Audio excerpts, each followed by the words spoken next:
Good morning. It worked so far. Oh my gosh, am I like nervous. I was on the radio live for a number of years. Actually, most of it wasn't live. Most of it was pre-recorded, but I was live quite a few times on radio. And this is much more nerve-wracking, mainly because people always told me I had the perfect face for radio. I'm not sure I have the perfect face for video. Anyway, this is going to be an experience, guys. Bear with me. I've got a lot of buttons to push. This is like a control room almost, and I've spent most of the last 3 days just getting ready for this, believe it or not. It's crazy. But anyway, I've got a lot to cover this morning in a talk shop. In a shop talk. There's my first mistake. That's the other thing about this. The reason we decided to do these shop talks is so that Melissa doesn't have to spend so much time editing these videos, that they're just going to be live, and they are what they are. And that means that, my mistakes are going to be part of history. So you get to see them live here. First thing I thought I'd show you would be the new equipment that I've got, and here's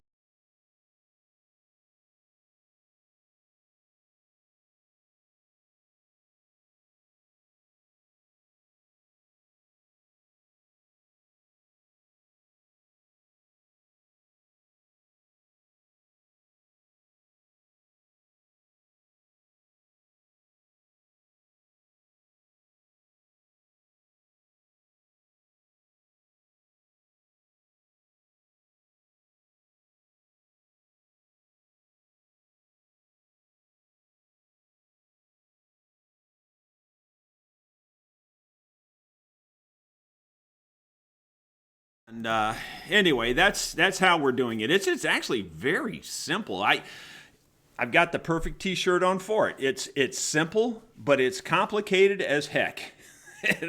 and that is true. It is completely simple. There's nothing really hard about it, but it is complicated as it can be. It's crazy. So glad to see so many of you tuned in this morning so early. There's already over 100 of you. So we'll get right on to this. This will probably be choppy. I've already told you I'm a poor reader, so bear with me.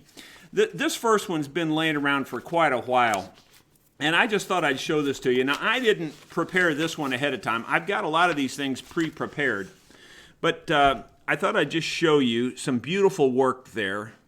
You can see how wonderful those pictures are. I mean, you can just tell that those are nice looking instruments. Now, granted, the camera's not on autofocus either, by the way, so that's a problem for me. I like the autofocus because I don't have time to be focusing cameras.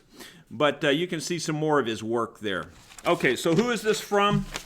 Okay, this letter is from Borko. Boy, I cannot pronounce this name, trust me. Borko Dragojilovic. Sorry. And he is a trained luthier, and he apprenticed under Bozo Padunovic for 5 years. Let me just say it this way. Even though I can't say their names, they did some very fine work. I mean, this is really high quality stuff. And the bottom line is that he is older now, and he's in a wheelchair, it looks like. He's lost all the dexterity in his hands, and he's got 2 unfinished instruments, and he was writing to me to see if I could help him out. I will get in touch with him. These have been sitting here a while, and I apologize for that if he just happens to be watching. I will try to get in touch with him and see if there's something we can't work out to try to help him out there, but I don't know if we can do that or not. I just dropped one of my papers. And it stuck to the floor. It would not come up. It just doesn't quit. Live TV. There you go. All right, this next one is just a little email quick note. It said, my friend David Dechow posted pictures of a restoration you did on his guitars. So I checked you out on YouTube, and he says, I'm in the process of and working on an old case restoration, and he said I picked up a lot of pointers, and he just wanted to thank me for putting out my videos and that sort of thing, and that was from Martin Davis. So Martin, thank you. And so there you go. You see the impact that sharing stuff has. So if you get a chance, share these videos as much as you can. I would really appreciate it. This next one is from Ernie Coombe, I believe, in Mahana. I had this all figured out how I was going to pronounce this name in Pennsylvania, this town. Maybe, I don't know. Again, the thing won't focus and I can't bring it up close. Mahanoy, Mahanoy or something like that. You know. And what's really sad is I think I'm pretty good at pronouncing names, but you guys throw the most difficult ones to me that I've never heard of whenever I do anything live, so it always works out that way. Anyway, from Ernie, he says, I'm quite sure I've seen all your videos, most several times, and it has brought me countless hours of enjoyment. And I'm skipping a lot of this. I'm just reading the highlighted points that I have here. It says, after watching you reset many necks, I decided I didn't have anything to lose. I took my time, and I was much more successful than I ever imagined. I got a little ambitious and filing the saddle. He says, I ended up at 80 thousandths of an inch at the 12th fret, but it doesn't buzz. Well, I'd say you didn't get ambitious at all. You just did it exactly right. That is perfect. Yeah, if you can get it down to 80 thousandths without buzzing, you're doing a real good job. So I would say you did a great job, Ernie.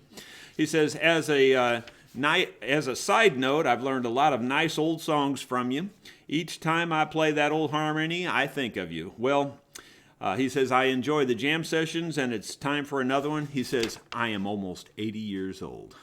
Wow. Thank you so much, Ernie. And God bless you. Thank you for the note, and good luck to you. Hey, here's something a little different. And again, because of not having my autofocus, I can't show you this. Maybe I could just turn the autofocus on temporarily. Now, you're going to see stuff on the screen if I do that. Okay. Maybe it'll focus better that way. Diefenbacher tools. People are always asking me where they can get stuff. And now it's focusing on my face, so I got to get my face behind the paper. But these, I can't tell which side to point to in the camera there. But these finger planes right here, everything's backwards. These finger planes, you can get them from this Diefenbacher Tools. That's just another source. I mean, you can get them from a lot of places. But I just thought I'd mention these guys because I really hadn't heard of them that much. And anyway, they do have quality stuff. And I did buy a small set of some finger planes from them. They carry the Ibex brand, which is the brand I typically use.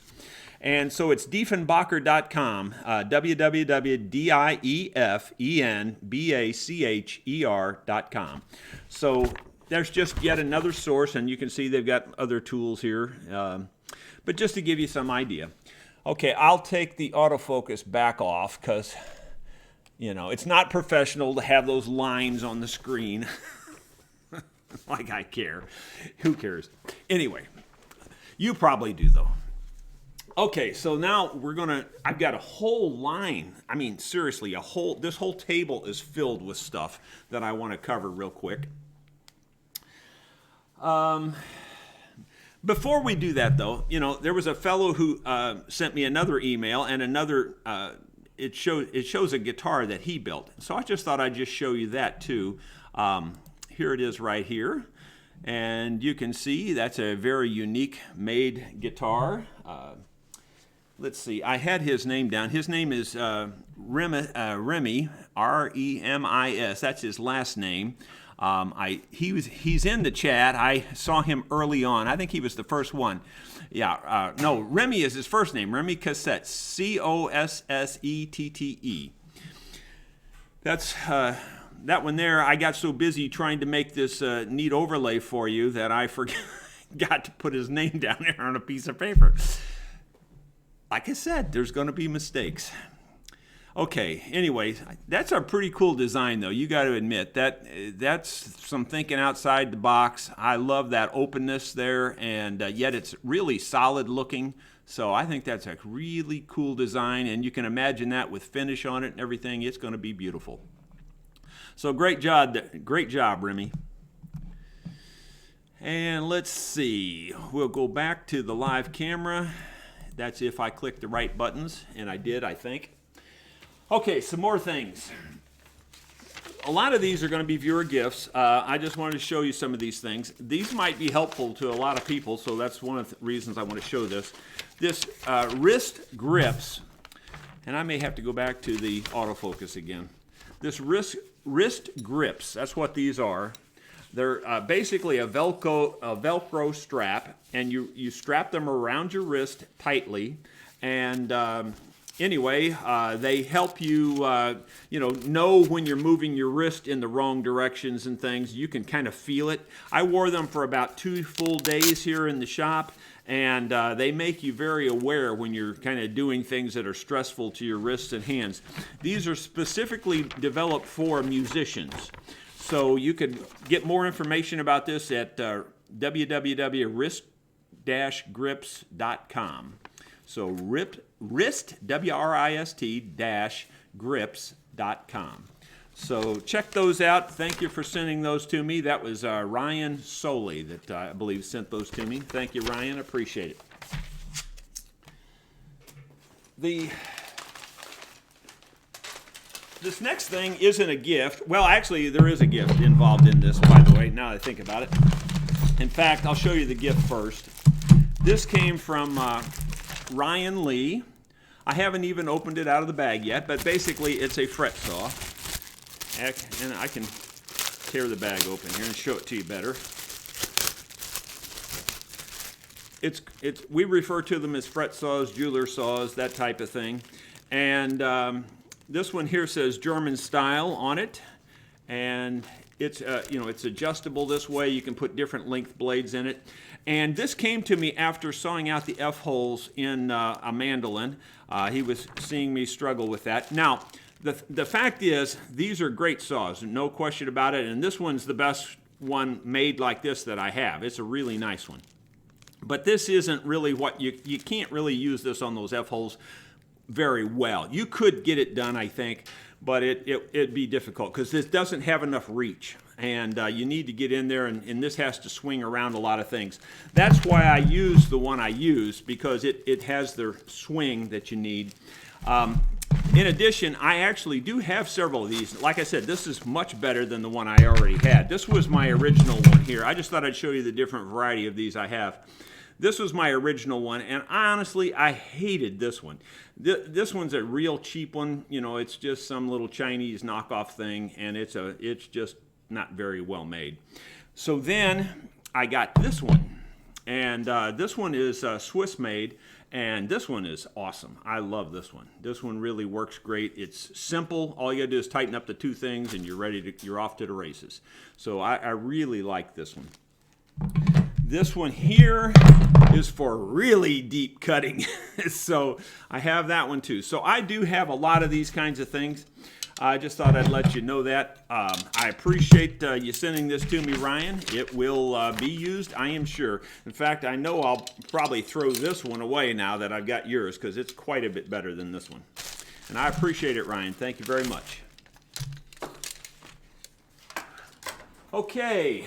The next thing is another viewer gift. I'm trying to get through these kind of quickly because there's a few other things.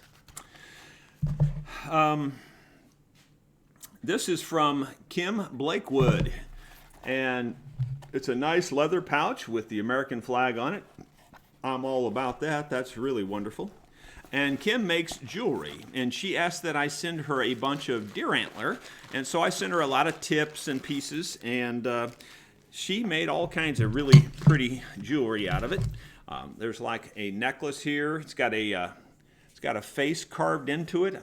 Again, hopefully it's terrible with the camera situation here. I wish there was a way to get the autofocus to work without all this screen stuff on there. And again, it sees my face and it won't focus anyway. So Hopefully you can see that. There's a carving in it. Beautiful, very nice necklace. I think she made that for perhaps my wife, I'm not sure. And then she made a bunch of keychain antler tips there. Very nice, really nicely made. I should have taken them out of the plastic bag, but essentially they're basically like this without the face carved on them, and they're really, really nice. And she even sent along the metal parts for the keychains. So Kim, thank you very kindly. I appreciate that very much. And she's already, I think Kim designated them for me, Melissa, and Caleb. And there's enough in there that I think my wife and my granddaughter may get one too. You just never know. So thanks, Kim. I appreciate it. This next one's from Colin again. Colin sent this one and then asked me if I had one. And the truth is I do. This is a metronome. It's a digital metronome, but this one is also a tuner, so that's always helpful because tuners, you just never have too many tuners. But this digital metronome with a tuner built in, and Colin sent that to me. So thank you once again, Colin. He's got a disease. He can't stop. It's like gambling. He just keeps sending stuff. Autofocus is still on. The autofocus is still on, Caleb told me. So there you go. I'll turn it back off.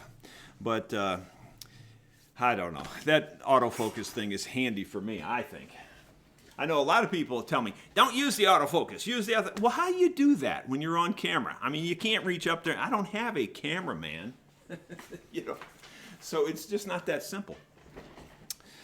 This next thing is something that might be of interest to a lot of you out there. But it's also, for me personally, it's controversial. Because I am not a fan of this, I'll be honest. But it could help a lot of you. I'm working on the Thomas mandolin. There was a video series on the Thomas mandolin. And Thomas sent it back to me. He wanted me to do some freshening up, and I'm doing that. And Thomas also sent this separately. And what is this? Well, this is a deal that holds your bridge and keeps the bridge perpendicular to the top and allows you to go forwards and backwards with your bridge. And, according to, according to Thomas, he says, this will allow you to go with the grain rather than across the grain. Well, that's all depends on how you define it. Because now I'm going across the grain on the thing I'm sanding. I would prefer to go with the grain on the thing I'm sanding. Now, it's not just for that reason. I really believe that going sideways is superior in a lot of ways to going with the grain of the top. For instance, on a mandolin, specifically a mandolin, it's not a long oval. It's almost a perfectly round ball, especially on F model mandolins. They're pretty round. They're not very long. So if you can imagine rubbing a channel along a ball, it's only going to touch on those 2 points at the equator. If you rub that channel along that dome ball, it's only going to touch on those 2 points at the equator. So if you go sideways on that equator, you're staying in contact with that top the whole time. So for me, I know the old school luthiers, all of the people disagree with me on that, and they think you need to go forwards and backwards. I say go sideways. I will continue to go sideways with or without a tool like this. Sideways is where it's at in my opinion. Here's another reason why you want to go sideways. When you go forwards and backwards, you get chatter in the feet of that bridge that you're trying to sand. I don't care how good you hold it, you get some kind of chatter. And it always rocks it to some degree. Going sideways, you get no chatter whatsoever. You guys can, go the way you want to. You can use this tool if it would help you. I'm not opposed to using a tool like this if it will help you. I personally don't need this tool. I personally will not be using this tool, but it could be very beneficial to some people out there. That's why I wanted to show it. And it has the 2 holes here where you put the screws from your your bridge there. So you take your saddle off your bridge, put this on there, and then you can adjust this foot here to tilt the saddle forwards or backwards. I don't mean saddle, I mean bridge. You can tilt your bridge forwards or backwards. So from that standpoint, it's very good. It's very precise. But you got to remember that this wheel now is rolling up a hill because it's a dome. And you're basically setting your bridge right on the top of that dome. So as you go up there, you're going to be tilting your saddle forward, in my opinion. I don't think this is precise as it seems to be. But it might help some people, and it might work in some circumstances, so that's why I'm showing it. He got it, it looks like he got it from this Redline Acoustics, or Cumberland Acoustics, maybe. These things came in the box with it. Yeah, it looks like Cumberland Acoustics has it. I see it in the brochure here. So Cumberland Acoustic. If I see a website, I'll tell you, but I don't see one right offhand. It's in Hendersonville, Tennessee. That'll help you if you want to search for it. But they kind of missed the boat, looks like, on their pamphlet here. It's a very nice pamphlet, but oh, there it is. www.redlineresophonics.com. www.redlineresophonics.com. So, and they also have a website, cumberlandacoustic.com. So they do have that on there. This thing also came with sandpaper too. So that's kind of cool. But anyway, I appreciate the gift, but it's probably one I really feel strongly about the way I do the saddles. I mean the bridges. And I really won't be changing. Honestly, if it's not, I don't do it the way I do it because I don't have this.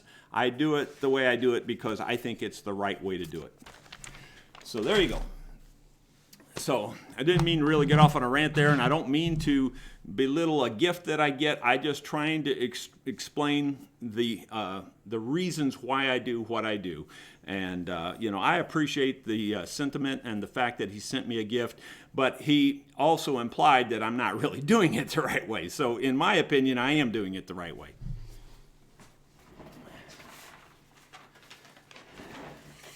This next gift is really cool. It's a bunch of parts. And this is this is from Leonard Ziegenmeyer, and Leonard is, he says, I am waiting for my 170-plus-year-old cello to be returned from repairs. Now, that's not from me. I'm not working on it, so I don't know where he sent it for repairs. But anyway, he says he's watched almost all my videos. He thanks me for, putting them out and all that. He thought the chocolate series was fantastic.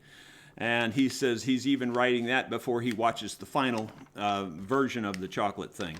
So I hope he really liked the final, because I did. I thought that was the best deal going there.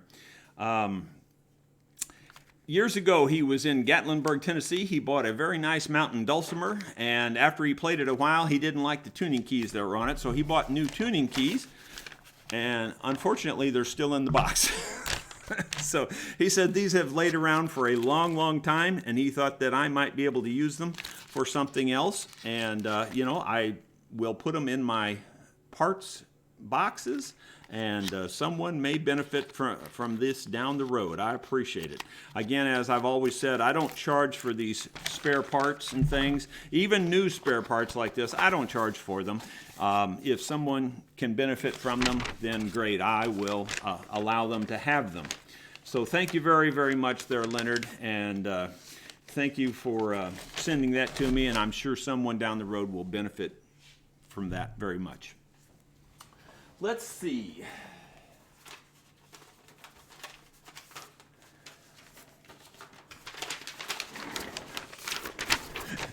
There's the Remy cassette note I had. I just couldn't find it earlier. So there you go. I wasn't as organized as I thought I was. This next thing is a really cool tool that we got in the shop, and it's from AccuSlice. AccuSlice, the gentleman, his name is John Manura. I can't find his name here, but I remembered it all of a sudden.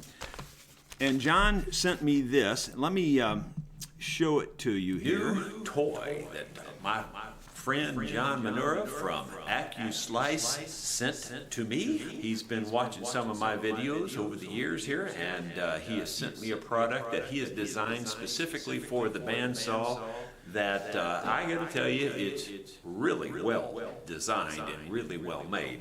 And I'm going to show you what it does. So we're going to get it right now and put it on here for you. This is the system right here. It's AccuSlice. It's for resawing boards, and I'm about to install it on here. Now, it is easier to actually install in pieces. I've already had it installed. I took it off in one piece, and I'm about to find out how easy it is to put it back on here in one piece. It might not be that easy, and John might suggest that I don't do it this way, but I'm going to give it a shot. I think it's going to be fairly easy. So there is a bar underneath here that goes in the miter slot, and so we're just going to put that on there. And I think it'll line up and fall right in place, and it did. I can slide this off to one side, hold this flat on my table, and then there's just a little tightening cam right down here that you can't really see, but it's just a little tightening cam. And I'm just tightening up the center one first. Now I'll tighten up the other one on this other side. And yet there's a third one right here. And I can go ahead and tighten it up too. So all three are tight now, so that's how easy it is to put the machine on your bandsaw. So it's very, very simple, really. And so the idea is this is a sacrificial board. This is a piece of MDF. You glue your boards you're wanting to resaw to the MDF. You slide this right over to your blade. You have to imagine that I already have a board glued here. And then you can just run this through and run it through, and it'll just slice off pieces and they fall over here. It has a very fine adjustment right here. It's measured in thousands of inches, which, you know me, I like measuring in thousands of inches. So the way it works is you can slice off your board, then you take into account the amount of your kerf, which is usually about 50 thousandths, and for the sake of this demonstration, we'll call it 50 thousandths. I just dial 50 thousandths in on this little dial right here.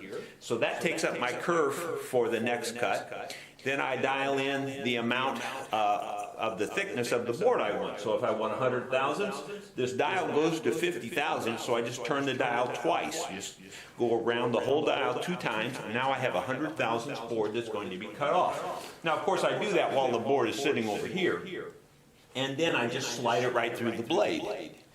Very simple. I mean, it's really so simple that it's one of those things, why didn't I think of that? It's really well designed. There's not a bit of play in this thing at all. You know, when he was telling me about it, and when I looked at videos, I thought, well, won't there be a lot of play and racking in this thing, and won't that cause it to be uneven and make the boards not right? But I'm telling you, you can't find a bit of play anywhere in this thing. It is really well designed. So I'm anxious to use it. I have got some special projects in mind to use this with. The first projects are going to be making my own laminate type bindings and different things like that. So I'm going to start with small things, and then I'll work up to guitar sides and backs and all of that sort of thing later. One of the benefits of this system is you get a lot less blade drift. With the fence, if you change your pressure or your angle or anything like that, you can get blade drift really easy, especially in these really hard woods. With this system, everything's equal, and all you do is you just slide it through, and there should be very little blade drift. So we'll see how all that works as time goes on. You'll be seeing a lot more of this in future videos. I just wanted to show it to you right now to let you know that I do have it and to say thanks to John.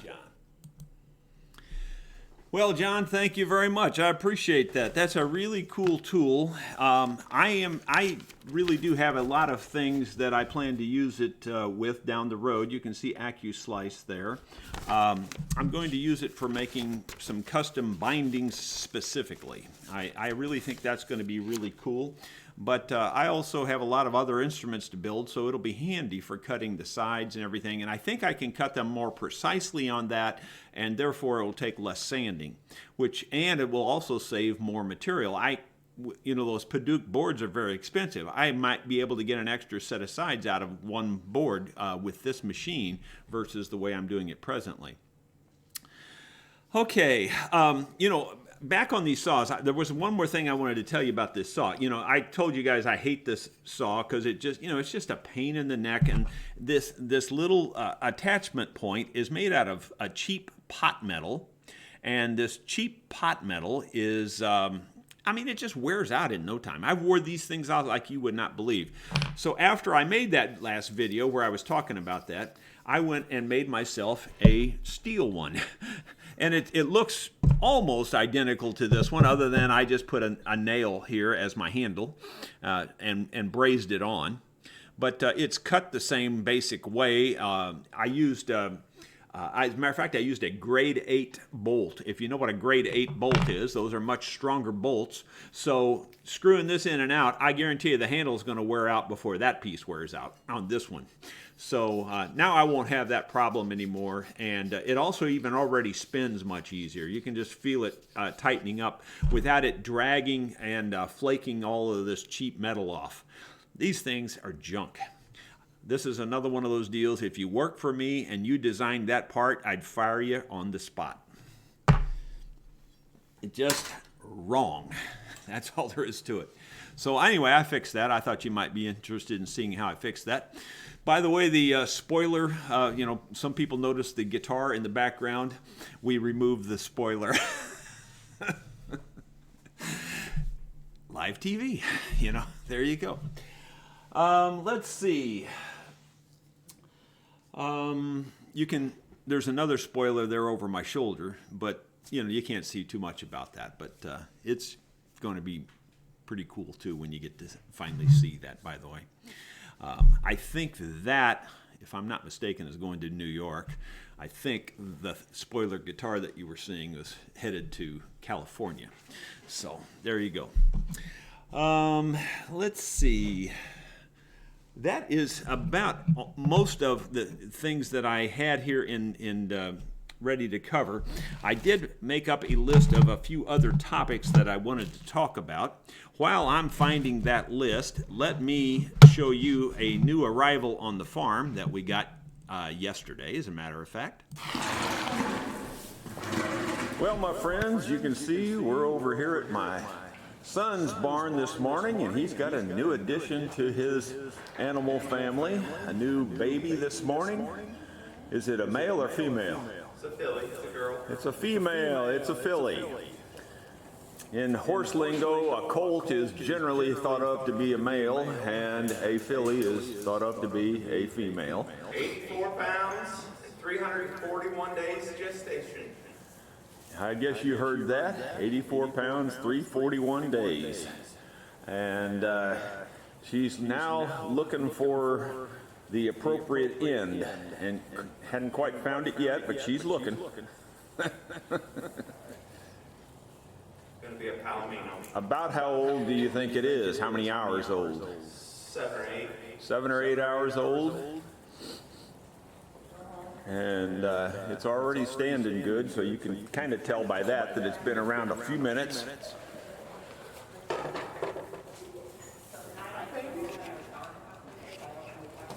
It's a little palomino, like the mother. Got a white face. Does it have white feet at all, or can you tell? No, I think it might have a little bit of a cap on one foot. And its mother is actually Cremello, which is a double palomino gene, so that she can only throw palomino colts when she's bred to a different colored horse. I'll take your word for that part.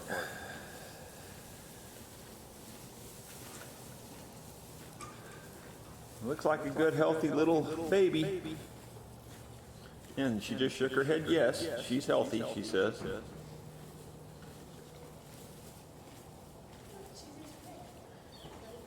Well, I hope you all enjoy a look at something a little different on the channel this morning.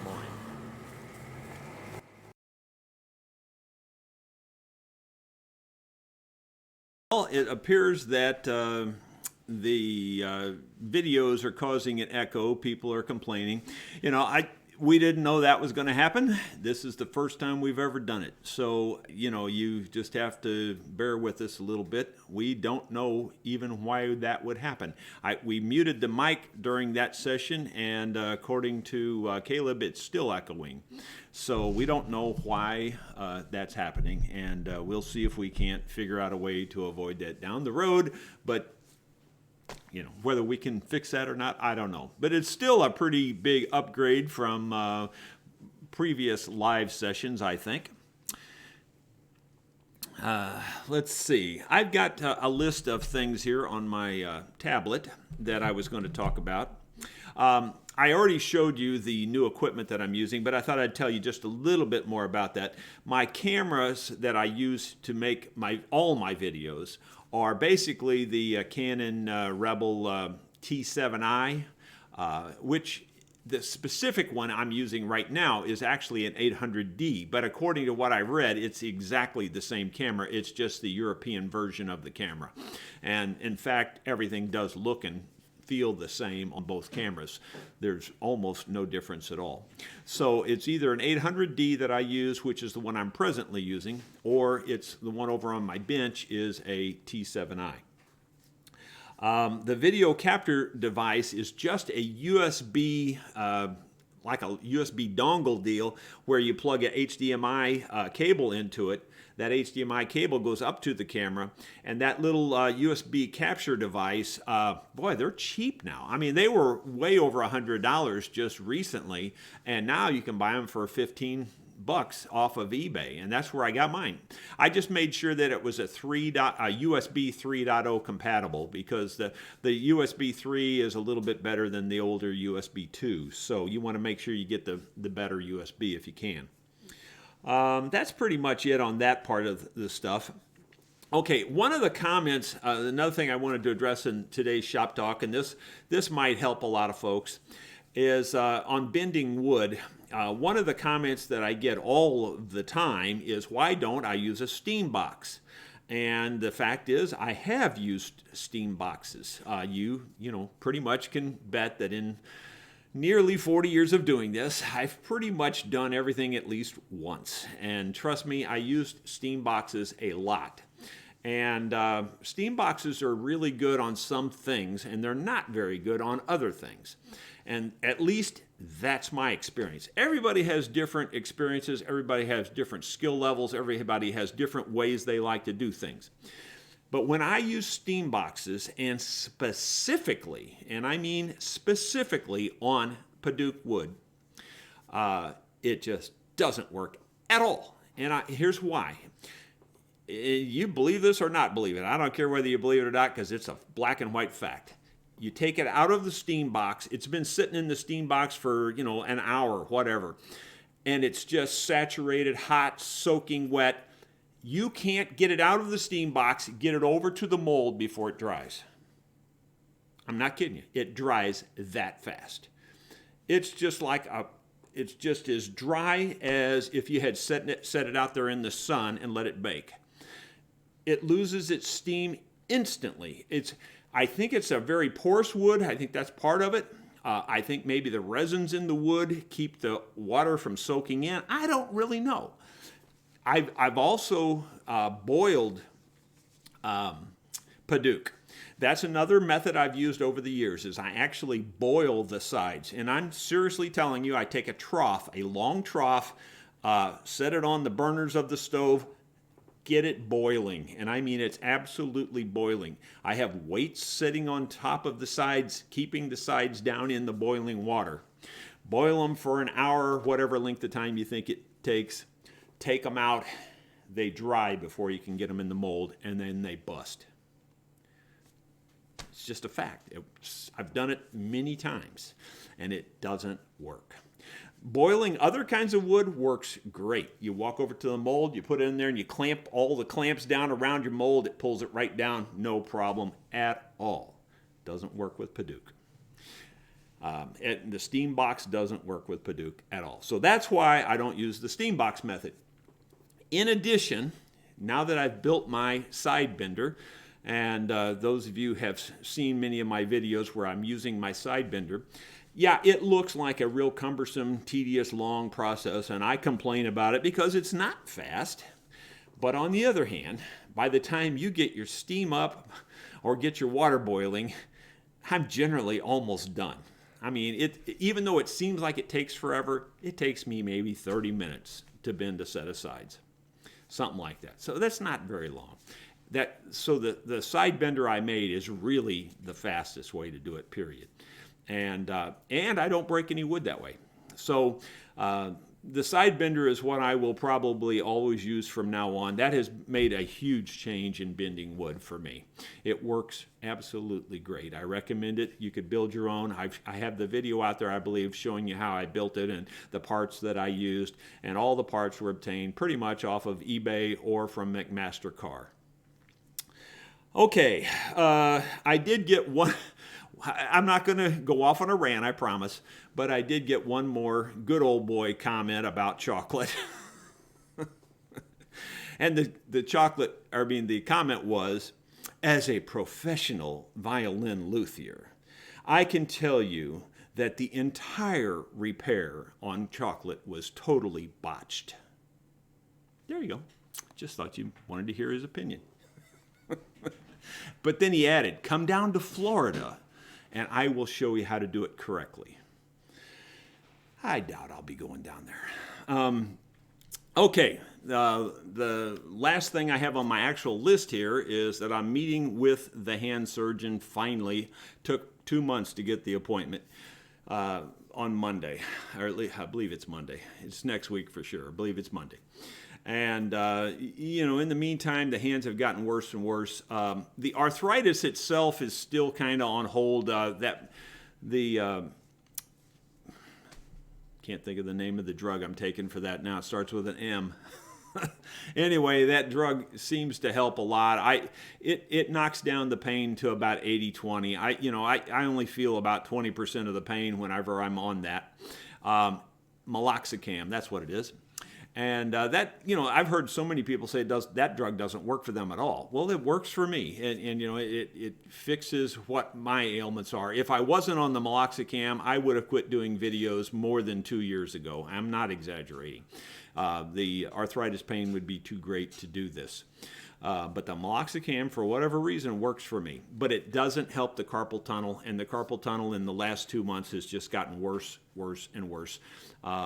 Sanding like that guitar you saw, the spoiler guitar, and sanding that mandolin, oh my gosh. Holding a pick for whatever reason doesn't hurt at all. Playing the guitar doesn't hurt at all. Carpal tunnel wise. I say that once in a while I'll feel a pain, but nothing real bad. But sanding, doing the same thing with a piece of sandpaper, it hurts so bad, it's just ridiculous. So anyway, hopefully Monday I'll get into the surgeon and he'll give me some idea of what's going to happen. The worst case scenario is I'll be out of commission for a month or something. And the good news is that Caleb has really stepped up his game over the last month and a half, 2 months, and is doing very well. And he should at least be able to keep things moving here in the shop. And in fact, I don't want to be too much of a spoiler alert, but Caleb is also building his own acoustic guitar on his own time in the evenings. And from what I've seen of it, looks really fantastic. It's amazing, in fact. So that's going to be cool. I'm sure he'll probably show that off at some point down the road. I don't know if he's filming it or not. Shake your head. Yes, he is filming it. So he is filming his own build of his own guitar in his own time. And in the evenings, that is. So that's cool. You're going to enjoy that, I'm sure.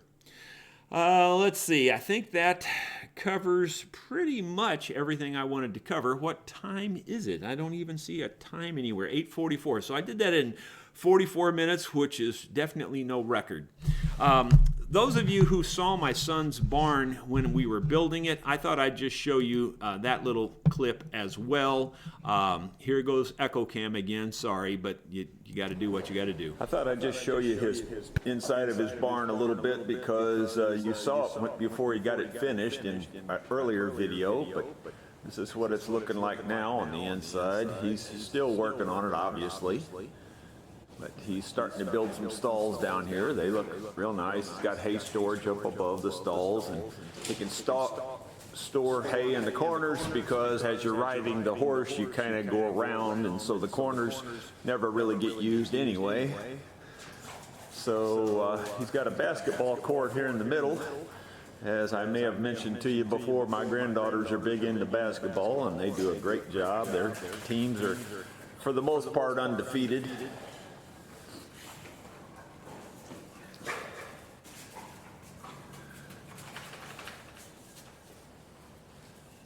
But it's a pretty big barn, and he can ride in it too, which he really enjoys.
I forgot I'm muted. You know, I muted the microphone to try to knock down the echo cam, and that didn't work. So I was sorry about that, but I was just telling you a story about that barn, and that I think you might get a kick out of the story, and that is my son knew that they were going to tear that big building down on Fort Leonard Wood, the base. And he asked if he could have it, and they said, well, if you can get it down over the weekend and get it out of here, you can have it. Otherwise, we're going to have a crew come in and tear it down. Well, that's what we did. We went there on a Friday afternoon or whatever, started, and by Sunday afternoon, we were done cleaning it up. And it is a huge building. It's like 120 feet by about 60 feet, something like that. I mean, it's ginormous, really. And for just a crew of about 5 guys, that's about what we had that went over there and tore it down. And it was a big job, but we did get it done. I knew by muting that mic, I knew I was going to do that, by the way. So, you know, it's just one of those self-fulfilling prophecies. But I don't even think that helped anyway, muting the mic. So I probably won't mute it anymore. And hopefully that won't happen again. Anyway, that's the story on the barn. Let me look at some of your comments. Let's see. I don't see any more comments. I've been drinking my tea here off camera. I mentioned this in a previous video a while back. Actually, it's probably a year ago now. I've had this thing for about a year. Get you one of these. If you like cold drinks or if you like hot drinks, and then your next question is, how do it know? But anyway, it somehow knows whether it's hot or cold. This thing keeps ice for 24 hours. I'm not kidding you. Why they don't make coolers exactly like this, I don't know. This thing's the best thing since sliced bread. So, I didn't even buy the Yeti version. This is just the cheap Wally World version. Get you one of these. You will thank me. You will bless me. If you like cold things. This thing keeps ice all day long, and it doesn't melt any of it. Iced tea. Sweet iced tea in the mornings. What a great looking barn, thank you. Anybody have any questions out there?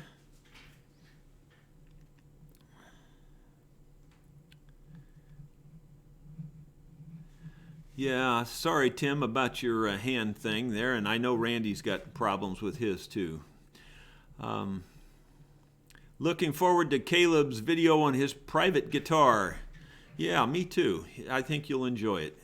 Thank you, by the way, Gil, for the contribution there, and there was another contribution I saw earlier, I think. Remy, thank you. I appreciate that. Let's see. I'm just going back through here to see if anyone actually ask any questions or anything. Turn down volume on your speakers when playing back the video. Okay, I'll try that. That might be the problem. That may be the problem, I guess. Maybe that my camera, well, I don't know. No, I guess not, because we muted the mic and it wouldn't make any difference. So I don't guess that is the problem.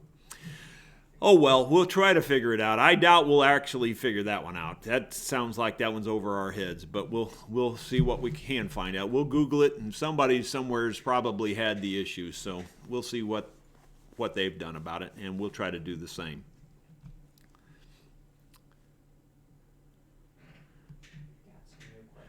Do you approach all of your custom guitars toward flat picking, or do you incorporate fingerstyle as well, or do you have specific style of guitar that you build for fingerstyle? Well, Anthony, I don't know how to pronounce that. Anthony, A-N-T-O-N-Y. Well, Anthony, the answer of that is yes. We build whatever the customer wants, and so if the customer wants a finger-style type guitar and he's got some specific needs, that's what we will build into the guitar. So, but mostly, the truth of the matter is, most of the instruments I have built up to this point have been standard dreadnoughts. I have built 3 12-string guitars, I believe it is, and I'm trying to remember if I've actually built anything else. I've built most of other guitars, like I've built new tops for specific kinds of guitars and things like that, but I don't think I've actually built a, well, for instance, I know I haven't built a classical guitar or anything like that, and I doubt I will. Classical guitars are they're kind of that elite type group also. They kind of have their old boys club going on there too in the classical end of things.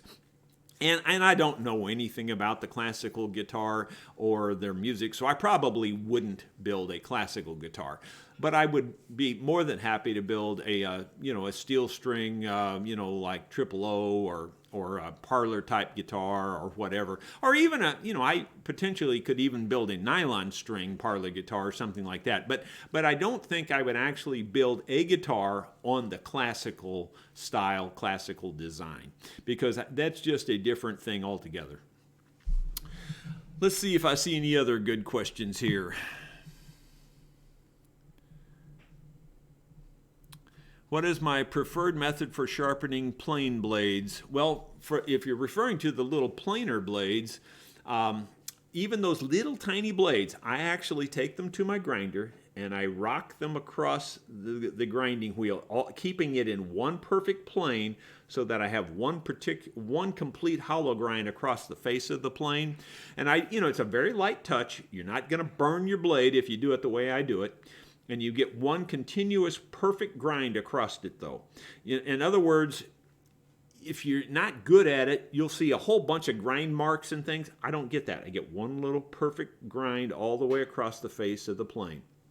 Once you get that, and if you can get that, and it's not that easy to do until you learn how, then I take it and lay that, because that's called a hollow grind, the center of that grind will not touch your stone. So only the very tip of your point and only the heel of the blade will touch the stone. And so you can grind that edge of that blade very well on a stone then. And then you hone it on leather, and it is just razor sharp. and it's a finer edge than you can put on it almost any way, and it's incredibly fast. I can do the whole thing start to finish in under 5 minutes. As a matter of fact, 5 minutes includes the time it takes me to walk to the grinder. So anyway, that's how I do it. I do have videos out there on that a little bit. I've shown it a few times. You might search on that. You might be able to find it. And truthfully, with over 500 videos out there, it is incredibly hard to tell you which video to go look at.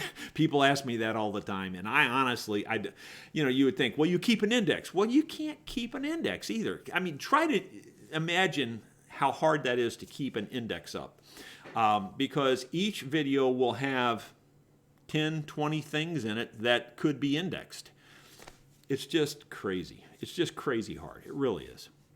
So I'm sorry, but that's the best I can tell you. That's why I put keywords a lot of times in the videos, and you can just search RSW and those keywords and hopefully find the video you're looking for. All of my videos have RSW in the title, or they should have, and that will help you narrow it down to my videos. Is Caleb a relative of mine? No, we've covered that a number of times. Caleb wouldn't claim me, and I certainly wouldn't claim him. Caleb's a good guy. I would claim him, but he's not a relative. He came from the Kansas City area, and I asked for video resumes, and I think I got 6 of them almost immediately. Caleb's was one of them. Caleb won. The rest of them lost.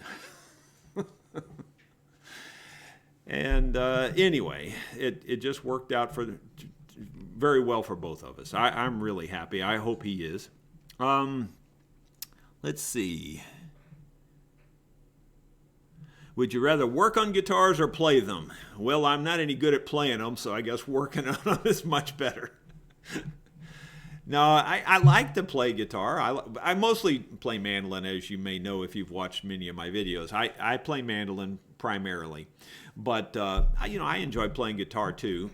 Playing the instruments is just as much fun to me as building them, but I do like to do both. People also ask me all the time, would you rather build new instruments or would you rather repair instruments? And the answer is, I don't want to do either one of those things. I want to do both of those things. And the reason is because it breaks up the monotony. If I only build instruments all day long, I'd get sick of it. If I only repaired instruments all day long, I'd probably get sick of that too. So I like the breaking up the monotony and switching off, doing different things. That helps a lot.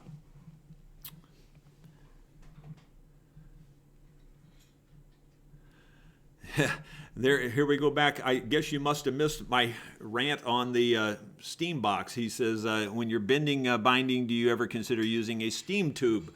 Well, I kind of think I covered that a little while ago. I made my bending iron, and by the time you get your steam up, I will already have the binding bent. That bending iron that I made is phenomenal. It is way faster than anything else you're going to run into. I'm not saying it's the only way and it's the best way. I'm just saying it's the way I do it, and it's quick, it's easy. I love it. So that's the way I do it. No, I don't use steam anymore. I used to, but steam's a major hassle. It really is. And like I said on the Paduk, steam doesn't work, period. Just doesn't work. I don't know why Paduk dries out so fast, but it seriously dries out the moment you take it out of the steam box. Fred Flintstone. Hi, Jerry. Have you ever built or would you ever build an Archtop guitar? Yes. In fact, I think I might. Well, no, there was a guy that was really seriously talking about commissioning me to build an Archtop. In fact, he's over in Ireland, I believe. And we haven't made that connection yet, but it may still happen, and I may build an Archtop for him. Yeah, that would not be a problem. I built a complete Archtop upright bass. I don't know if I've told this story on here or not. I think I have one time, I think. But with 500 videos, you'd never find it anyway. So I'll tell it again. I think you'll like this story. It's kind of a cool story. we were, Christmas time in downtown St. Louis, and it's a little bit like a miniature New York, where you go and all the stores have all their Christmas displays, or at least years ago they did. Nowadays, they pretty much got everything boarded up because of the riots and everything else. But back then, they did have Christmas displays in all the windows. And I walked by Famous and Bar, which was a big department store, a little bit like Macy's. It was multi-level, probably 9 or 10 floors. So it was a big department store. And on their ground sidewalk level, in their display windows, they have this Christmas scene. And for whatever reason, it was a musical scene, and they had an upright bass in the background of the scene. And it was painted solid white with house paint. So I walk in the store, and I said, you're not going to believe this, but I want to buy the bass that's in the window. And they said, well, we don't sell those things. I said, I know that, but I said, I figure you'll probably be done with that prop someday, and I would like to buy it. Well, you have to go talk to the props department. So I went down to the basement level, found this guy. He says, sure, I'll sell it to you. So I went and looked at it a little bit just to see how bad it was, and it looked like it was in pretty bad shape. So no wonder they painted it with white house paint. Well, anyway, I wrote him a check. I asked him how much he wanted. He said $75. I said, fine. So I wrote him a check for $75. Come to find out, they never, ever cashed my check. So I got the bass for free. And anyway, I stripped all the white house paint off of it. And when I started stripping off the top, I thought, oh my gosh, this top's insalvageable. The top wasn't even worth considering the salvage of it. It was busted in lots of places. Pieces were missing. It just was a mess. Now, if you've watched one of my videos where I restored the top on an old plywood bass that had delaminated, that particular bass is still being played daily. And I could have probably done that to this bass, probably, but I thought I don't even want to mess with it. So what I did was I went to, I believe it was Central Hardware at the time. It was a mom and pop type hardware store. It was a local chain store in St. Louis. There was 4 or 5 different locations. Anyway, I went to that store, and I looked through their lumber piles, and I found Western cedar that was quarter sawn. And the only problem was they were only in 6-inch wide boards, 2 inches thick. So I bought enough of those to go across this, and basically I glued them all up edgewise, and it looked like I had made a picnic table because it was 2 inches thick, and it was roughly 6 feet long and 3 feet wide or so. So then I thought, well, that's all great. Now how am I going to carve it? and honestly, I started carving it with traditional means, and I had, I think, 5 birthdays before I got it carved. So no, I could tell I couldn't get it carved that way. Chisels and planes and finger planes. I thought, there ain't no way I'll ever get this carved. So I was talking to my brother, who's a carpenter, and he's a really good carpenter, trust me. And anyway, he says, well, if it was me, I'd just take my skill saw, I'd hold the blade open, hold the blade guard open, and I would just use the blade like a draw knife and cut it off. I thought, my work? So that's what I did. I got my skill saw out, and I held the blade thing open, and I just used it kind of like a draw knife, and I went down through there and carved it. It threw sawdust all over the shop. I have never, ever in my life seen so much sawdust everywhere in a shop in my life. It was on top of all the shelves. It was just everywhere. Made the worst mess of anything. If I ever did that again, I would take it outside and do it for sure. Trust me, that's not the way you want to do it indoors. But anyway, I did get it carved. Make a long story short, or a very long story, a little bit shorter. We got it working, played it a time or two in the band. Absolutely had a great, fantastic sound. It really did. One day, this young guy from college came into my shop, brought me a guitar or something to look at it, and while I'm looking at his guitar, he's over there playing on that bass, and he's actually playing the thing. He goes, how much you take for this bass? I said, well, I hadn't really thought about selling it. I don't really want to sell it. Now, keep in mind, this was back in the late 80s or something. And I said, oh, I'd have to have at least $1,000. He says, okay, I'll take it. Just like that. I didn't think he'd consider it at $1,000, but he took it. And that was the last I saw of it. And I really didn't want to sell it. It was a really nice sounding bass. So anyway, I hope you enjoyed that story. Got off on a little tangent there, but there you go. What do I think of the 4-string banjo Melissa got? Doug, I think it's really cool. It's very nice, and thank you for sending it. I know Melissa's in heaven. She's already done all kinds of research on that, by the way, and she's even found the people that owned it, the fellow that probably played it, that was the Civil War veteran. Anyway, so she's done a lot of research on it, and she's just in love with it. I think, thank you, Gary. I appreciate that. Yeah, Funky Pat says he hopes I'll find some time for deer hunting this season with my bow. Well, I would like to do that too. I don't know if that's going to work right now with the thing in the hand, but the bow might work. I don't know. I haven't tried pulling that way to see how that hurts. I don't know if that would hurt or not. But if I go hunting this season, and I probably will a little bit, I'll be hunting the wild boar. We've got wild hogs on the farm.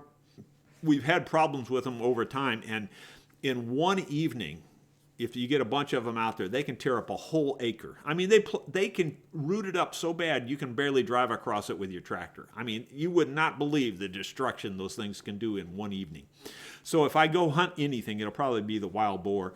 The conservation trapped them out of here about, more than a year ago, and we hadn't seen them for quite a while, but over the last 3 months or 4 months, they've come back, and there's a bunch of them again. So I'll probably be hunting those if I'm hunting anything. Let's see. What other comments here? Have you seen any comments, Caleb, that I ought to be addressing here? Okay.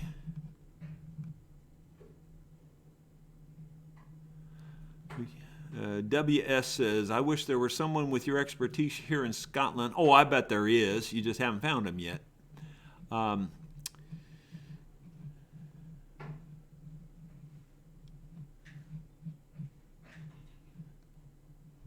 He fretted it with stainless and destroyed it. Well, that's a sad deal. I'm sorry he did that. I'm not a big fan on steel frets or anything like that. To me, if something's not broke, don't fix it. The brass frets, the alloy that typical fret wire is made out of seems to be perfectly fine to me. I don't see any reason to change that.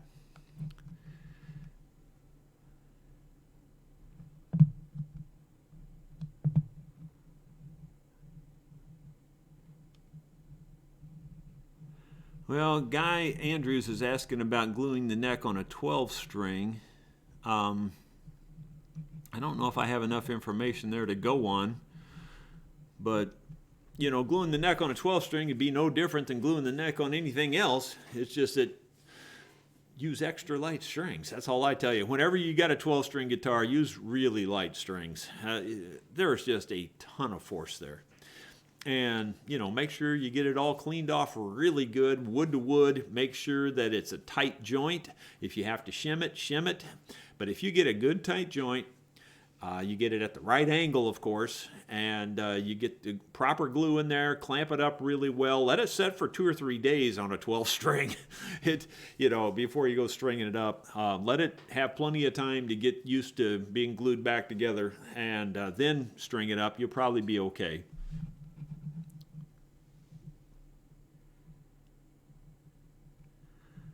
How about Caleb making easy instrument. Is he ready? Well, I think you must have missed my comment earlier. He's already building himself a really nice 6-string guitar, and it's working out really well. Here's a spoiler alert. Here's his top right here.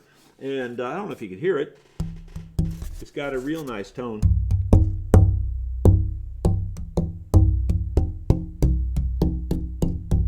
Got a lot of tone to it. I don't know if you can hear that or not coming across, but it's going to be a real nice guitar. So he is building one, and it's going to be really nice. Which style of guitar molds do you use? I use the MDF style. I made them all out of MDF. The shape of them is the Martin D28 shape, and I also have the Martin 12-string shape, which has got a little more rounded shoulders. I built, I think, 3 12 strings in that shape, but they were a long time ago. They were way before YouTube. Let's see here. Limerick, Ireland. I see Seamus there. Well, hey, that's pretty cool. I once knew a man from da-da-da-da.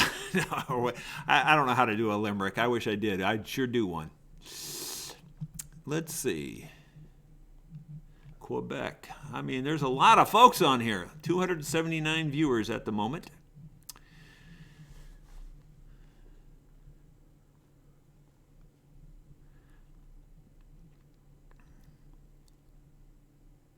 This fellow, Funky Pat's, asking about his ovation, and is it possible to re-glue the neck on an ovation? He said, just kidding, I fixed it all up. Turned out to be truss rod that needed a good adjustment. Okay, well, Funky Pat, you know I'm a slow reader. Don't tease me, okay? Let's see. Could I take you along when the next time I purchase wood? Yeah, I don't have a problem with that. As a matter of fact, the last time Caleb and I went up there to buy that $2,000 worth of just one armload of wood, we probably could have taken the cameras. But it's kind of a hectic situation. You're looking through all this stuff, and it's you know, and those guys there, they don't want to waste a lot of time. They're busy, and you know so it's kind of like get in and get out, you know, and so it's a little bit hard to film. We might be able to film that one of these days and try that, but hopefully I've got enough wood that I don't have to go back up there for a while. So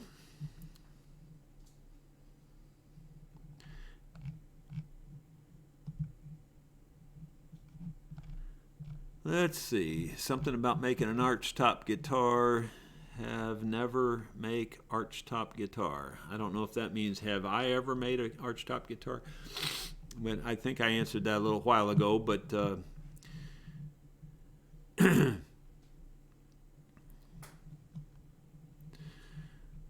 thank you, Robert. Appreciate it. I think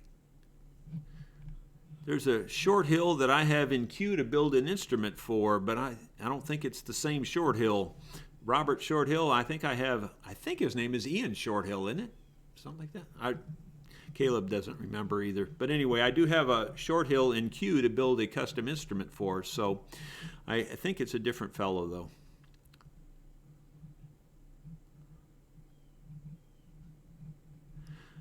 Jimmy says he likes my workshop. You know, it probably looks bigger than it is. It's not really very big. It's just about a 2-car garage. That's about the size of it. My old workshop that we have now converted into a rental house. We do have a rental retreat right here on the farm, guys. So you can come here and stay for a day or two or even a week if you wanted to. And it's a really nice house. And when I built my first shop on the farm, I built it like a 2-story house. And it's really nice. And so then recently, when I moved my shop down here a few years ago to this shed, I moved my shop down here because I wanted to be closer to my metal shop. I'm always needing to do stuff in the metal side of the business too, metal shop side. And so it was too much hassle running back and forth because it's quite a distance. So that's why I moved my shop down here. Well, then that building sat empty, so we converted it to a rental house. And it's really nice. My wife has done a fantastic job of fixing it up and making it look wonderful. And everybody that stayed there so far has just fallen in love with the place. And some of them have already stayed twice. So, you know, if you're ever in the area and you want a place to stay, we rent it out very reasonably. I think it's only $85 a night, something like that. So you can't hardly beat the price either. But anyway, it's something you can do. I have 3 shop rates now. I have the standard, my $80 an hour shop rate. That means if the instrument comes in, sits on the shelf, when we get to it, it's $80 an hour. It might be Caleb, it might be me. If you want to insist that only I work on it, well then that is $100 an hour. And that's mainly because that creates a workflow issue. And I have to be the one to tie up my time on it. Therefore, you know, you pay for that. So that's $100 an hour. And then there's yet a third shop rate, and that is if you want to come and stay at the rental retreat while I fix your guitar. In other words, it might just be an overnight stay. You know, I start on it one day, I get it fixed by the end of the next day, and then you take it with you when you leave. If you want to do that, then that rate is $125 an hour. And we've had a couple people do that already, where they come and they stay until I get their guitar fixed. And then, you know, it might take 1 day, 2 days, 3 days, but they stay until I get their guitar fixed, and then they take their guitar back home with them. So that's $125 an hour. And for some people, that's the way they prefer to do it. So but just so you know, those are the 3 rate options. Now, having said that, I've also implemented a policy, and that is that I'm only accepting instruments that walk through the door at this time. And I know that rules out 90% of the folks that watch my videos. I know that. But I can't help it. We can't even keep up with just the walk-in business right now. So there's no reason to just open the floodgates and have everybody sending instruments here. They would sit for years. And I don't want to do that to you guys. So it's a sad deal in one way. It just can't be helped in the other way. And that is, I can only do what I can do. And so the policy is, unless you walk the instrument through the door, we are not accepting it at this time. And so a lot of people, though, they just, they're on their vacation from New York to California, and they pass through here. And so therefore, they stop in and drop off their instrument. And that's happened a lot. So we do have a lot of instruments that are on the shelf at the moment waiting to be worked on. Anyway, so those are the policy changes that have been made, and just so you know, that's how, if you do want me to work on your instrument, those are the ways you can kind of guarantee that I'll work on your instrument eventually.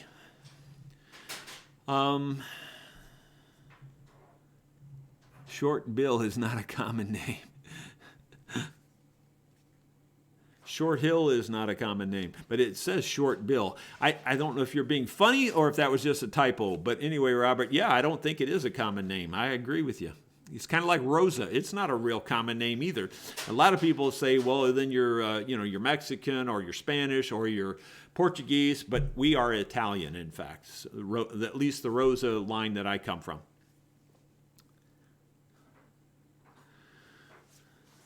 A lot of folks tell me they've been learning to fix their own guitars by watching my channel, Doug, so thank you for the comment.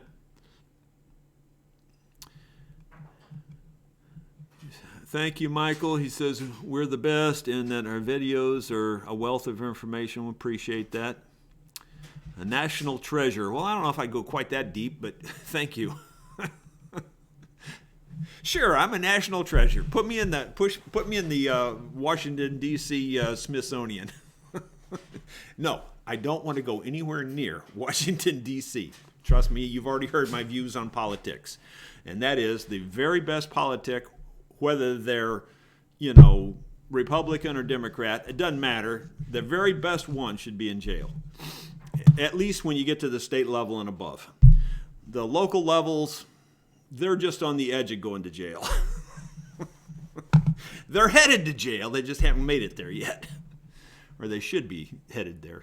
That's the sad thing, is none of them go to jail. That's the problem. Does $85 a night include meals? What do you want for $85 a night? No, it doesn't include meals. It's not it's a B&B without the second B.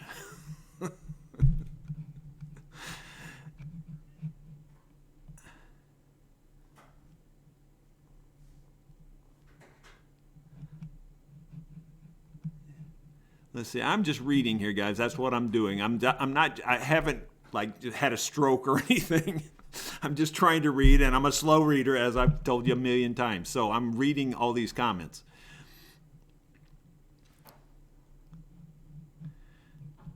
My name, Fumero, has origins in the border of Italy and France. Ancestors came through Spain and Canary Islands. Well, the best we can tell, my ancestors came from Genoa, Italy. So if anybody knows how to track it down over there and is willing to track it down and help me track it down, I would love it. We've got, I forget how many people I have in my family tree. I think I've got something like 2,500 people in my family tree program already. So it would be kind of cool though. But we don't really have anything. Once you hit Italy, it kind of stops. We don't have anything deep into Italy. I wish we did. Well, I don't see any more comments, so I guess you guys are done, huh? Michael Cleveland. Yeah, Michael Cleveland is a great fiddle player. He's a blind fella. He's also an incredible mandolin player, and I imagine he plays guitar well, too. I don't know, but I know he plays mandolin like crazy, and he's very, very good. Your opinion on StewMac guitar kits? Well, the honest truth is I don't know anything about their StewMac guitar kits. They're mandolin kits that I have seen and actually built. My very, very first mandolin customer back years and years ago was actually a StewMac kit because that was what he could afford. I said, well, if you buy a kit, I'll put the kit together for you, and we worked out a deal, you know. And that's the only StewMac kit I've ever messed with. And it was reasonable quality. It wasn't bad. But keep in mind, it was years and years ago, apples and oranges. So I don't really know much about their kits. They make good sausage in Genoa. Yeah, maybe so. I don't know.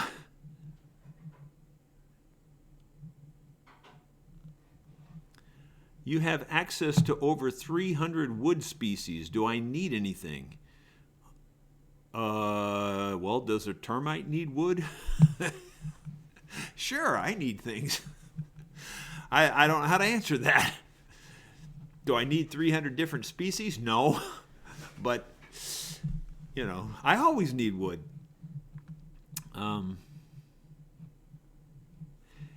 Your sense of humor makes me crack up. Well, you ought to be on this side. I cracked a long time ago. Doc Watson was a good blind guitar player. Yes, he was. My favorite mandolin player now, though, of all mandolin players is the young lady. And I never can remember names whenever I do that.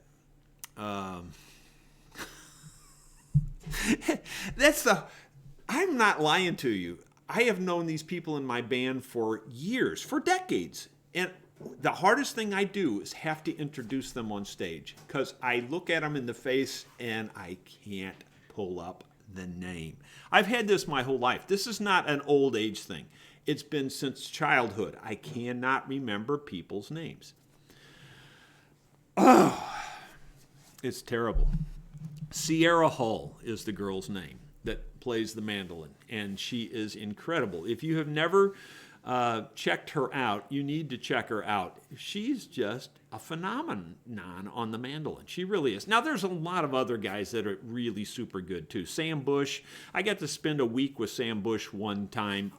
He is phenomenal on mandolin, and he's also a super nice guy. just wonderful. He really is. But there's tons of really, really, really good players out there. But for my money, Sierra Hull is just killer on the mandolin. I just love to listen to her. And she's a good singer on top of it. So you might check her out. She is great, somebody said. Osage Orange produced commercially or for woodworkers. I don't think Osage Orange is available commercially. I could be, as soon as you say something like that, you're wrong. I have never seen it available commercially. It's a very small tree. Well, in Missouri, it's a very small tree. Now, we played a show in Dodge City, Kansas one night, very late at night. That's the same time I took that guitar that had the firecrackers that I told that big long story about, never mind. Anyway, we were playing a show out there, and it was really dark, and these were giant trees. And I asked these people, so what kind of trees are these things? And they said they were hedge apple. They were Osage Orange. I had never seen an Osage Orange tree get big. And these trees were big. I mean, they were like, 18, 20-inch diameter and really tall. Now, that's what they told me they were. Whether they were or not, I don't know. It was dark. I couldn't even hardly see them. But anyway, here in Missouri, all Osage Orange trees are just scrawny, little bitty trees, and they just grow crooked. And another fun fact on an Osage Orange tree is, and again, people will think you're exaggerating. I am not exaggerating. You can take your chainsaw right at dusk, right when it's just about almost dark, cut into an Osage Orange tree, and I promise you, absolutely guarantee you, you will see sparks coming off your chain. Why? I don't know, but it creates sparks. It's the only wood I know that does that, and it does create sparks. I've done it multiple times just to prove it to myself that it still does it, and it does it. So try that sometime if you get the opportunity. Anyway. Can you adjust the top thickness of a StewMac fiddle kit from the outside? Well, I'd say you probably could. I don't know. I don't know enough about their kits. I more or less already said I really haven't messed with their kits, but I'd say you might be able to. I just don't know the answer.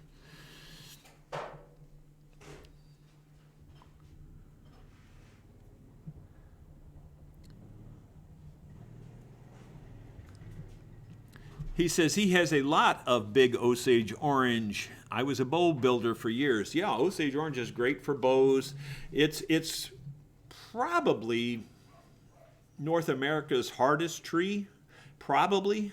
I know persimmon's very hard. I know there's a lot of other trees that are very hard, but Osage Orange is among the hardest, if it's not the hardest. It's very hard wood.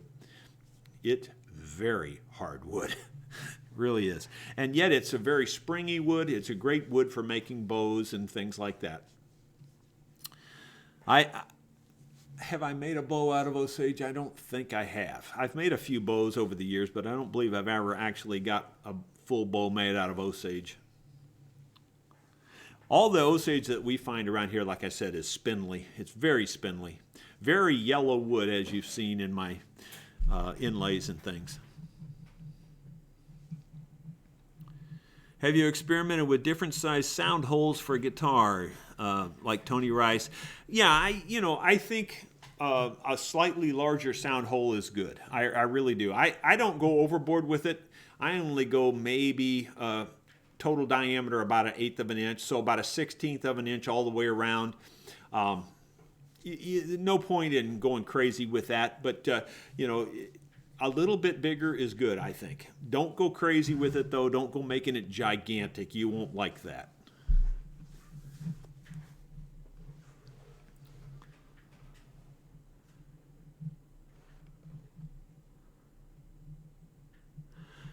He thinks that ironwood may be harder. I've messed with ironwood a tiny bit, but only a tiny bit.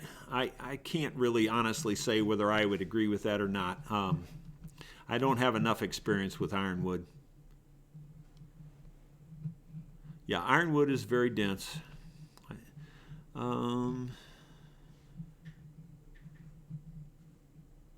I'm thinking of the brace from the maple neck to the back of the pot. I don't know what he means by that.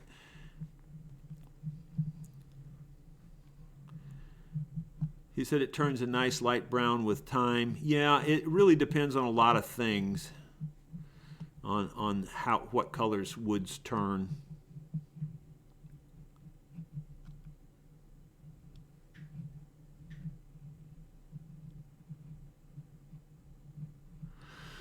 Well, Gary, thank you for the offer there, but I don't know which woods I do need. But, you know, I appreciate the offers. I don't really like to say things like that because I don't want anyone to feel committed to providing anything like that, but I appreciate the offer.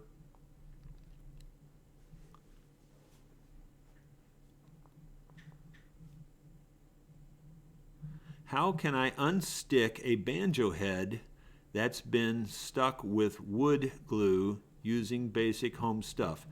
Well, I don't know what it's stuck to. You know, I don't know what you're talking about there. If it's wood glue, if it's not one of the newer wood glues, like if it's Tite Bond Original or the original Elmer's wood glue, it's water soluble. So you might consider that. If you put water on it, it'll come loose eventually. So that's the only thing I can suggest there. It's also heat. You know, it will loosen up with heat as well, or soften up with heat.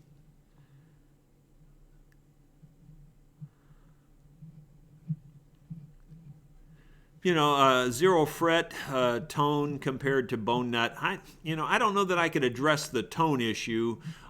Certainly the zero fret makes it easier to set up your action. There's no question about that. I'm not a fan of the zero fret, and maybe that's one of those snobbish luthier things. It kind of is. I mean, I don't really have anything really against a zero fret, but I prefer not to have them and prefer not to use them. When they're there, I use them, you know. I can't really say that I could tell you much difference in the tone, honestly. I don't know that I know. You know, people get hung up. I do have an opinion on this, is sort of related to the zero fret. It's not really a zero fret issue. But people get all hung up about the nut and the kind of material the nut is and this and that about the nut. And in short, and I believe this from the top of my head to the bottom of my feet, in short, if the nut isn't broke, don't fix it. You know, if it's working, leave it alone. I don't care if it's plastic, I don't care if it's bone, I don't care what it is, just leave it alone. If you really need to fix the nut because it's broken, maybe it's plastic and it's chipped off or broken half or something like that, or maybe it's just cut way too low, okay, then fix it and change it to bone or something like that. Mostly because bone's just durable, it's good quality, etc. and so forth. Do I really think it changes your tone? Not much at all.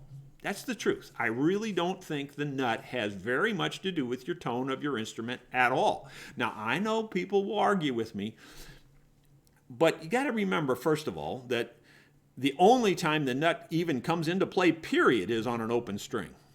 So if you're noting, if you're chording and all this stuff, the only time the nut has anything to do with it, it's on an open string. If you're picking lead, the nut has nothing to do with it at all.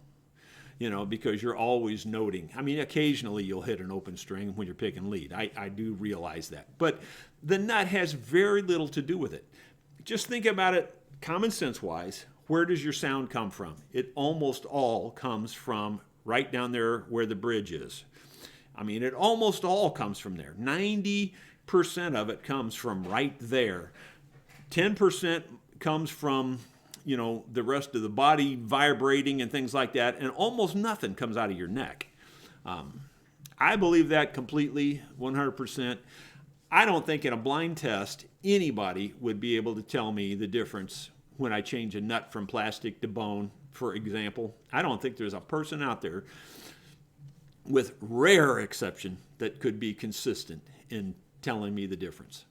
So that's my opinion, and I'm sticking to it. I know that flies in the face of a lot of people and a lot of things that a lot of people believe, but I truly don't think the nut is where you should spend your time or your money. You should spend your time and your money at the bridge end of your guitar, and your saddle, your bridge, your intonation is where you want to spend your time. Now, a lot of people there talking about intonation, that gets me off on the rant that people try to change their intonation from the nut end. To me, that just makes no sense at all. Everything is measured from the nut. You start at the nut and you measure to your first fret. You start at the nut, again, you measure to your second fret. You start at the nut, you measure your third, you start at the nut. So you start messing with the nut, you've just messed with every fret on your thing. You can't fix intonation from the nut, in my opinion. I know there are little tricks, so to speak, cheating tricks, if you will. I would call them cheating tricks. That's what I would call them, where you're kind of splitting the difference by changing the nut. But you're not fixing your problem at the nut. You're only compromising your problem at the nut, in my opinion. Fix your intonation problems at the other end. Fix them at the saddle end. I stick to that 100%. You'll never change my opinion on that one. Anyway, firm believer in that.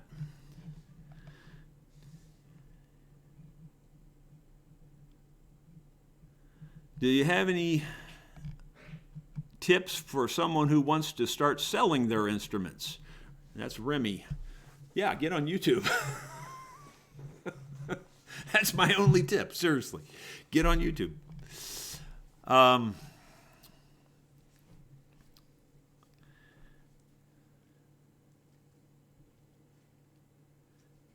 How do I determine where the braces go in the top of my guitar? Well, truthfully, I just use a pattern. I bought a pattern a long time ago. It's kind of a copy of a Martin guitar pattern, and that's really what I base it on. I don't try to reinvent the wheel and stuff like that. You know, it's like the Stradivari thing. He already figured out that the lower arching creates greater volume. He already figured out that, you know, graduating the top rather than making the top the same thickness everywhere helps the sound. He's already figured out all that stuff. I don't see any point in me reinventing the wheel. So I go by the old school methods in those things. I don't use all their old school methods, as you know. I'm using tight bond as an example. But there's a lot of things that they did that really you'd be hard pressed to improve. So again, like the bracing thing, they figured it out. I don't see any point in me trying to spend hours and months and years trying to come up with something better. I probably wouldn't come up with anything that much better anyway.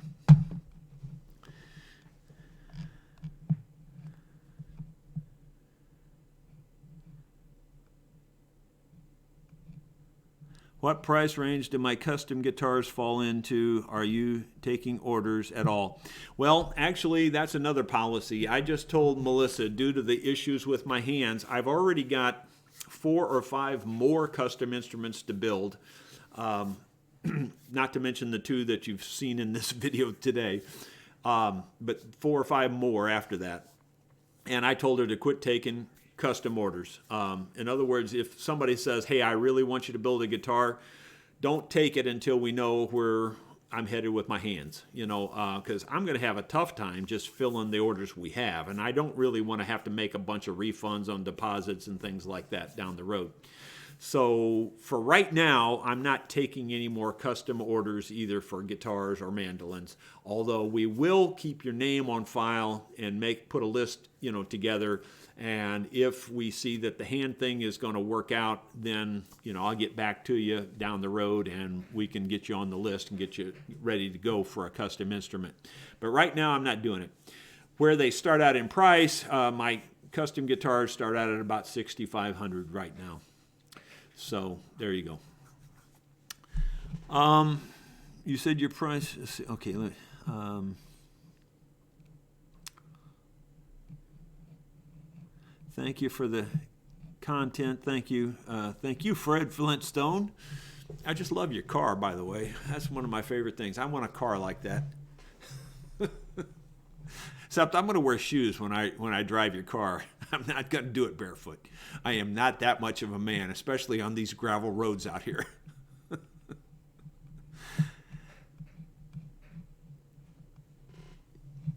It said your sound is great, no echo now. Well, that's good. I don't know what was causing the echo. Those were video clips, obviously, that I had shot previously, and I put them into this partly to see if I could do it, partly to just to try to make it a better live feed. And I don't know. It sort of worked, sort of didn't work. I'm sure I'm way past an hour now. Hour and 47 minutes. But we have 300 viewers. Am I supposed to just say, see ya? I could do that. I guess we probably ought to wrap this up. It's really long and drawn out, and a lot of people won't watch it now in video form because it's so long. It's their loss. Too bad. So sad. Thanks for the great videos. Echoes were not a problem. The content was great. The filly was beautiful. Well, thank you very much. Thank you all very much, guys. I really appreciate it. I'm going to go ahead and end the live stream here. I hope you got something out of today's new format. I'll try to keep them a little shorter, try to keep them to an hour in the future.